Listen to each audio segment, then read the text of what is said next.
Hello everyone, welcome back. You're watching Empyrion Galactic Survival episode 107.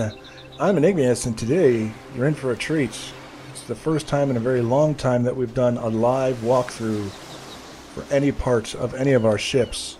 And I'm doing this because the hangar, which is where we are now inside the Cetorhinus, almost slipped by.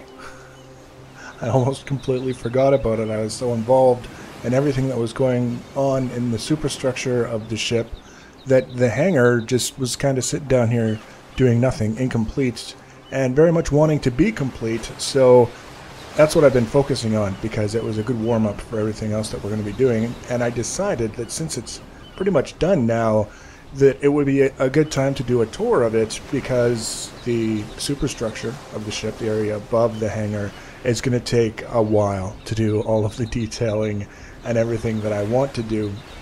And I have not finished the exterior of the hangar. I'll be showing that when I do the exterior of the superstructure. We'll do that all at once. So we're beside one of the doors, one of the giant hangar doors that allow us to get our large ships in and out of the hangar. That's the Manta hover vehicle. If you're familiar with the Manta, it's quite large as hover vessels go. And it's sitting over there all by its lonesome, looking very small inside this hangar because the hangar that we're in is quite large indeed. Most of what I've been doing has been deciding what kind of textures I want in different places. I don't really go too heavy with colors. You may have noticed in the past this is actually the most detailed I've done for an interior in a very long time. So gray was not a problem for me. I didn't necessarily mind doing it gray, but coming up with textures that I would be happy with it's a little bit more time consuming, and I enjoy it, but it takes a little bit more time. So what I've been doing, first of all, before I could do any of the texturing, any of the painting, I had to finish the interior of the hangar, and it's been a while since we looked at the interior. Just like the interior of the superstructure that we looked at last episode where things had to be smoothed off, so too did the hangar. And you can see it's actually quite smooth using some of the extended 22.5 degree blocks to make things as smooth as possible. It's got kind of a rounded feel to the walls, kind of go around like that. Very, very simple, very straightforward, didn't take much. You can see it butts up against the back wall here very, very easily. It didn't require any kind of transition whatsoever. I do have birds flying around from time to time inside the hangar. Don't be concerned, they're quite peaceful, but they do just kind of fly through the walls from time to time and startle me. In addition to the smoothing of the walls themselves, as you can see, we're going to run very far, all the way down to the other end of the hangar. We have this transition here. This was a much more involved transition because we had a lot more going on in a smaller area than we did in the back. In the back, we've basically got everything walled off. So it looks very simple and straightforward, even though there's a lot more going on outside of the ship than you can see here. Here, we didn't wall anything off. This is basically doing what we were doing in the superstructure, where we take whatever is left for us on the inside and do what we can to make the most of it. And I spent a fair bit of time kind of screwing around to see what I could come up with. Again, trying to make that decision between trying to have everything smooth and as seamless as possible, or go with something like this, which I actually, believe it or not, I quite like the way that this looks. It looks like there's various different interlocking components coming together inside here that perhaps serve some purpose, perhaps not. We don't necessarily always have to have a backstory for every cosmetic decision that we make, but needless to say, between the little ridges that we've got here that I highlighted using a flat black, the flat texture and the black color, of course, the pieces coming down here at a 45 degree angle, and here they come across and they go up at a 45 degree angle. And then we've got this section right here that just adds further to the intrigue, we'll call it. Maybe you'll be looking at that and saying this adds further to the garbage. That's a thing, subjective being what it is and all, but I do like it. I'm happy with it. I'm going to leave it exactly the way it is now. And then we got down to the business of all the different texturing, and we've got riveted texture, we've got the glossy metallic sort of texture. We've got more of the riveted texture here.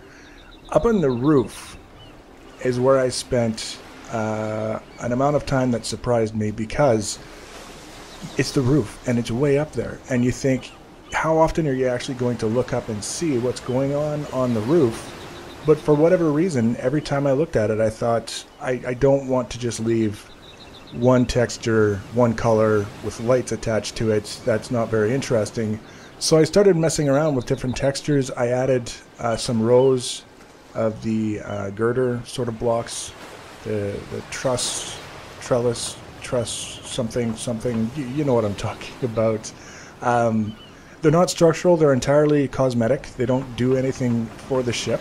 They aren't in the way. They aren't sticking down. Again, the big concern that I had throughout this build was not blocking off the doors. And these are quite a ways from doing that. They're in a safe place. And then just using some different textures up there to kind of deceive the eye into making it look a little bit more 3D than it actually is. And I'm quite happy with it. It does have that sort of industrial warehouse look to it that is very much the aesthetic that I was looking for. There goes another bird. Just flying right on through. He doesn't care. The walkway and the elevators, this is the texture idea that I had for these elevators and walkways, where I had that beam block that we were talking about in recent episodes that goes along either side of a walkway that we've made recently. And then I wanted to make sure that it just kind of stood out. And this is sort of like the warning indicator, like, hey, there might be people walking here, so please don't hit it with your ship kind of thing.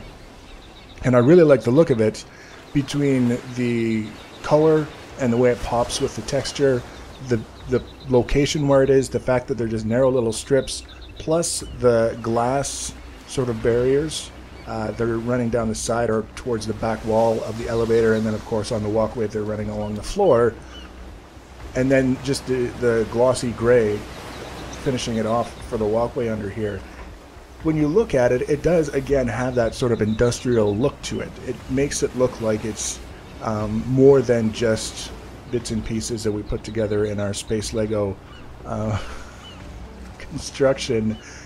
And I'm going to be continuing that theme throughout the ship. Anytime we've got a walkway with these beams on the edges, anytime we've got an elevator with the beams on the edges, it's going to have this texture on it, just so that it's got that unified theme, that this is about a safety thing that we're going to put everywhere, as opposed to we just felt like painting it like this, because that would be a pain in the ass to paint with the stripes just for the sake of having it look that way. Other than that, the walls are done. Oh, we've got these strip lights along here, and we're using kind of a blue color, one of the blue options, because it's a little bit different from white. And I didn't want to do purple. Purple is kind of like my color, but in this case I decided that it worked better with just the blue. And that leaves the floor, what's going on the floor. And the irony is that the best way to figure out what's going on the floor is to go up in the elevator and look down. Now, you noticed on our way up, probably, we've got these square sort of texture. They look like almost like concrete slabs in a sidewalk that I used to go around the edge, and in between these different bays, I guess you could call them, and then I put a railing around the outside perimeter. Again, it's purely cosmetic. It's not going to protect anyone from anything, but it makes sense when you see it along this walkway that you would have railings. I would have put railings around all of the bays, except from a functional point of view and the way the game sees those railings, they would just be in the way. And it's kind of a pain in the butt when you're trying to land a ship, when you've got debris on the floor that's preventing you from getting the spot that you want. So I just decided to leave all of the bays as open as possible to make it as functionally accessible as we can. And we've got this beam right in front of our face, and again you can see the Manta could fit in any one of these 6 bays, as could the Hammerhead, but it's parked outside. We've got some lines that we put in place just to kind of mark things off, make things look a little bit more interesting, and we were even able to make them go up onto this slope section and connect back down, which I thought was kind of a treat, because it just, when you see it you may not even necessarily recognize what's going on, but if you pause for a moment and look at it and you realize that it's the painted lines following the contours of the ground, I think it looks kind of neat that way. And the whole idea here is just to kind of allocate space for whatever. There's no rule saying that you have to follow the lines on the floor when parking your ship, but it does give that sort of delineation factor and kind of making you realize just how much space is in this hangar when you start planting things next to them. The one thing that I need to add inside of this hangar is one of the repair blocks so that we can repair our ships. We can just bring them inside and take care of that, but I haven't decided yet exactly where I want to put it and how I want to set it up, so I'm not in a huge rush to get that sorted out. It's one of those things that I want to do before I declare the ship finished kinds of things, but it doesn't necessarily have to happen right now. So that's the hangar. That's what I've been spending all of my time on, and a lot of it too is just waiting for things to build. Like, we needed a lot of railings, and then we needed a lot of truss blocks, and I just kind of go feed the machines to start making stuff, and then I come back down and work on something else, and just back and forth. But it's basically the hangar I'm very happy with, and we'll get those last few details in before the blueprint is made, and we'll get that finished up. And then up here, everything is basically untouched as far as the texturing of things goes. You can see we've got quite a bit to do. The one area that I did spend a little bit of time on accidentally is this upper area that we put in with the growing plots that I haven't even used yet. I haven't planted anything. I've got the ceiling sort of done with the ventilation, because you've got plants growing and producing all kinds of humidity, and you want to be able to suck it up through vents or something. I don't know. It makes sense. I'm kind of happy with the way that looks. Again, we've got that theme going with the walkway and the beam. And then if we come up here to our walkway, and then up to the top, we've got the beginnings of our upper observation deck interior starting to take shape. Again, this was something that I was waiting for things to be made, and I didn't have anything else to do downstairs in the hangar until they were made. So I came up here and I started goofing around, experimenting with different textures and things on the walls. And there's a little bit more. I got to make more of these consoles so that we can put them in places where they look interesting. And then this will be basically done. And then, of course, see all this? It's because I left the texture thing set to texture the entire block. So while I was working on the garden area, all of these blocks are also the ones that are part of the garden area on the underside. So I planned on texturing these differently anyways, whether I had done this or not. So I just came up here and realized that it was looking kind of weird, and then I figured out why. So what we have left, not counting the inside, I don't know if I'm even going to be able to make it far enough with this thing. I still want to do sort of like I want to continue these extruded rib sort of things down along the side here, which should be fairly straightforward. The only thing that I'll have to be a little bit thoughtful about is how they interact with the guns and making sure that they don't block off the turrets or anything like that. But I don't think it's going to be that much of an issue. If I don't do that extruded bit on these side things, I don't think it'll look the way that it should. I think we pretty much have to continue that theme down in order for that to work. As well, I want to do the extruded ribs on the sides of the hangar, because otherwise the hangar looks a little bit plain compared to what's going on in the rest of the ship. So it'll be a unified theme, and we've got plenty of combat steel. We're not too worried about running out of materials to get it done. It's just, now that we've got the hangar interior done, that's one thing off the list. The next thing that I'll be working on is the structural completion of the outside, getting these extruded bits done. Then we'll paint and texture the exterior, and then the last part will be painting and texturing the interior, and then the ship will be done. Very, very large ship, but everything makes sense that it should be this large when you look at how many ships can fit in the hangar underneath. So next episode will be one of the different things that I just listed off as things that we have to do, not necessarily in any particular order, not necessarily in the live sort of walking through looking at it capacity, but we'll see. It just kind of depends on how things come together. Sometimes it makes sense to do it this way. Other times it makes sense to show it being done. If you have a preference, by all means, let me know in the comments section, and I'll take that into account when I'm deciding how to approach things. Otherwise, if you want to be notified about the next and future episodes in the series, feel free to leave your...